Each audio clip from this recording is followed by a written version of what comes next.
Hello students, आज हम कक्षा 10वीं के विज्ञान और प्रौद्योगिकी भाग 1 का आज हम पहला प्रयोग देखेंगे। इस वीडियो में हमारा जो है पहला प्रयोग क्या दिया है भाग 1 का कि हैलोडाइड आयन मूलकों क्लोराइड ब्रोमाइड आयोडीन की उपस्थिति का परीक्षण करना। उद्देश्य क्या दिया गया? दिए गए क्षारों के विलयन में क्लोराइड ब्रोमाइड आयोडाइड आयनों मूलकों की उपस्थिति का परीक्षण करना। उपकरण सामग्री में परख नली लेना है, परख नली स्टैंड लेना है और ड्रॉपर लेना है। ठीक है।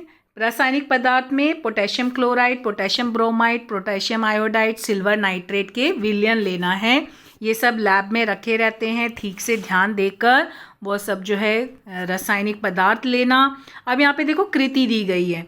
कृति तो वैसे हमें जो है कृति बोर्ड एग्जाम में लिखने के लिए नहीं आती है, लेकिन कृति हमें पढ़ना, अगर पढ़ेंगे नहीं तो प्रयोग कैसे करेंगे? तो प्रयोग करने के लिए हमें कृति ध्यान देना है। लेकिन बोर्ड एग्जाम में लिखने के लिए उद्देश्य, उपकरण सामग्री, रासायनिक पदार्थ, आकृति, प्रेक्षण तालिका, निष्कर्ष, इतना ही लिखने आता है, कृति लिखने नहीं आता है। लेकिन हमें कृति इसलिए पढ़ना है क्योंकि प्रयोग करना होगा ना। क्या दिया है? 3 परख नलियाँ लेकर क्रमशः A, B, C के रूप में नामांकन करो। यानी 3 परख नली लेनी है। परख नली A में तुम्हें पोटेशियम क्लोराइड, परख नली B में तुम्हें पोटेशियम ब्रोमाइड और परख नली C में पोटेशियम आयोडाइड के लगभग 5 मिलीलीटर विलयन लेना है। तो वो जो परख नली उसमें तुम लोग जो है नाप कर ये लोगे और ध्यान से जो जो नाम है ना वही नाम। फिर तीनों परख नली में क्या करना? 5 मिलीलीटर सिल्वर नाइट्रेट। अब जो सिल्वर नाइट्रेट है ना उसको जो है तुम्हें उसका विलयन मिश्रित करोगे 5 मिलीलीटर तीनों परख नली में। तो जब तीनों परख नली में मिश्रण मिश्रित करोगे तो क्या होगा?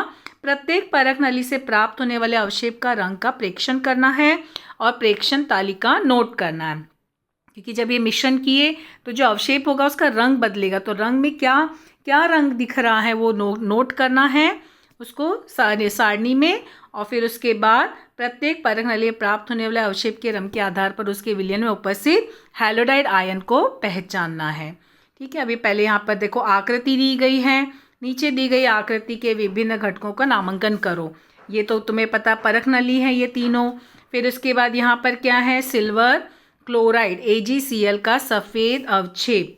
फिर यहाँ पर AgI सिल्वर आयोडाइड का गाढ़ा पीला अवक्षेप।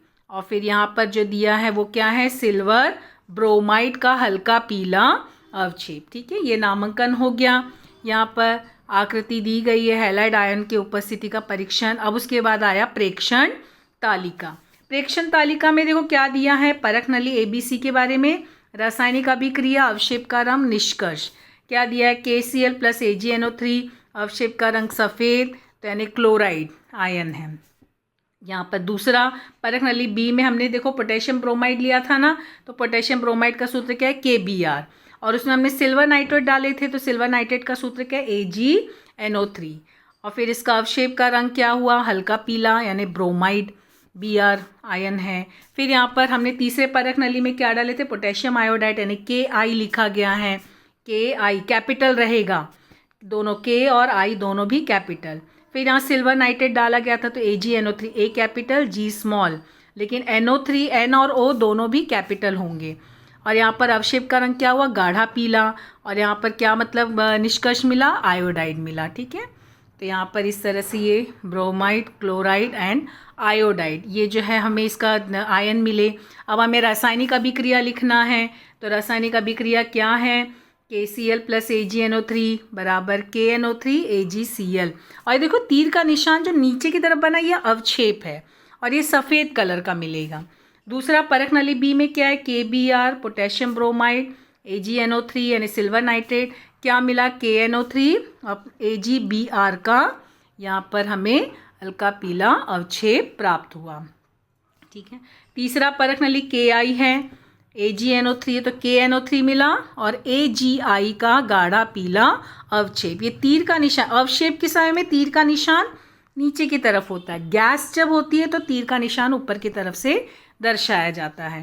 तो इस तरह से मिला। फिर निष्कर्ष हमें क्या मिला कि प्रयोग के तीनों अभिक्रियाओं में हैलोडाइड आयन क्लोराइड ब्रोमाइड आयोडीन का अवक्षेपन होता है। ऊपर के प्रयोग में तीरे अवक्षेप के रंग के आधार पर क्लोराइड ब्रोमाइड आयोडाइड की उपस्थिति सुनिश्चित होती है। तो आवर्त सारणी 17वें समूह के हैलोजन के तत्व समान रासायनिक गुणधर्म दर्शाते हैं। ये हमारा निष्कर्ष हुआ।